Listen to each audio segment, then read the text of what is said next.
नमस्कार दोस्तों, स्वागत है आपका पॉजिटिव वाइब के साथ। हमारे कर्म हमें कभी नहीं बख्शते, कभी हमारा पीछा नहीं छोड़ते। अगर आपने अच्छे कर्म किए हैं तो आपको अच्छाई भरपूर मात्रा में मिलेगी, और अगर आपने कुछ भी गलत किया है ना, तो याद रखिए इस जन्म में आपको कभी ना कभी किसी न किसी रूप में वो दंड अवश्य मिलेगा, क्योंकि कर्म हमेशा बैक होता है। और आप इस दुनिया के किसी भी कोने में चले जाइए, आपको वो वहीं से ढूंढ लेगा। इसी पर मैं आपको एक छोटी सी कहानी बताना एक बाप बेटे रहते थे। बेटे की शादी हुई तो बहू घर में आती है। बहू कहती है कि मुझे तुम्हारे पिताजी के साथ नहीं रहना।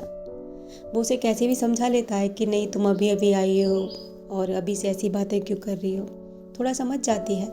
उसके बाद क्या होता है, 1 साल बीत जाता है ऐसे ही करते करते।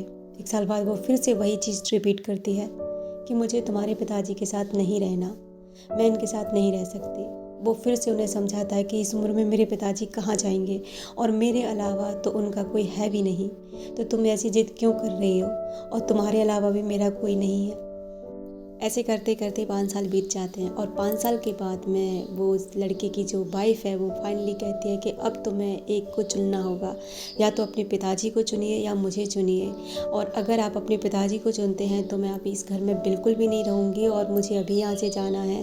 वो लड़का उसे बहुत समझाता है, लेकिन वो फाइनली डिसीजन कर चुकी होती है कि मेरे को अब बिल्कुल भी यहाँ नहीं रहना है।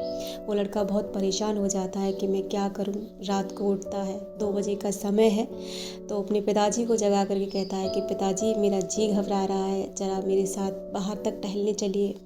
तो उसका पिताजी बोलते हैं ठीक है बेटा, चलते हैं। वो दोनों घर से बाहर निकलते हैं और ऐसे चलते चलते घर से 2 से 3 किलोमीटर के दायरे में वो पहुंच जाते हैं। वहीं बेटा रुक करके बोलता है कि पिताजी रुक जाइए। उनके कंधे पे हाथ रख के कहता है कि पिताजी, आपका और मेरा सफ़र यहीं तक था, इससे आगे मैं आपके साथ नहीं चल सकता, क्योंकि मेरी वाइफ ने मुझसे ये कहा है कि वो या तो मैं आपको रखूं या उसे रखूं। अब आप ही बताइए कि मेरा घर बर्बाद हो रहा है पिताजी, और मैं इससे ज़्यादा आपके लिए कुछ भी नहीं कर सकता। तो अब आपको आगे अकेले ही जाना होगा। अब मुझे ये भी नहीं पता कि आप कहाँ जाएंगे, लेकिन मैं इससे ज़्यादा आपके लिए कुछ भी नहीं कर सकता। उसके पिताजी थोड़ा गंभीर होते हुए कहते हैं कि बेटा, यहाँ से 2 किलोमीटर आगे छोड़ना मुझे, यहाँ नहीं, यहाँ से 2 किलोमीटर तक और मेरे साथ चल, वहाँ छोड़ना। तो बेटा कहता है क्यों पिताजी। तो उसके पिताजी कहते हैं कि बेटा, आज से 20 साल पहले मैंने भी अपने पिताजी को यहीं छोड़ा था, और आज से ठीक 20 साल बाद भी तुझे तेरा बेटा यहीं छोड़ कर जाएगा, क्योंकि कर्मा कभी किसी को नहीं बख्शता। अपने समय पे अपने आप आपको हिट करता है, किसी बीमारी के रूप में, किसी संतान के रूप में, पत्नी के रूप में, पति के रूप में।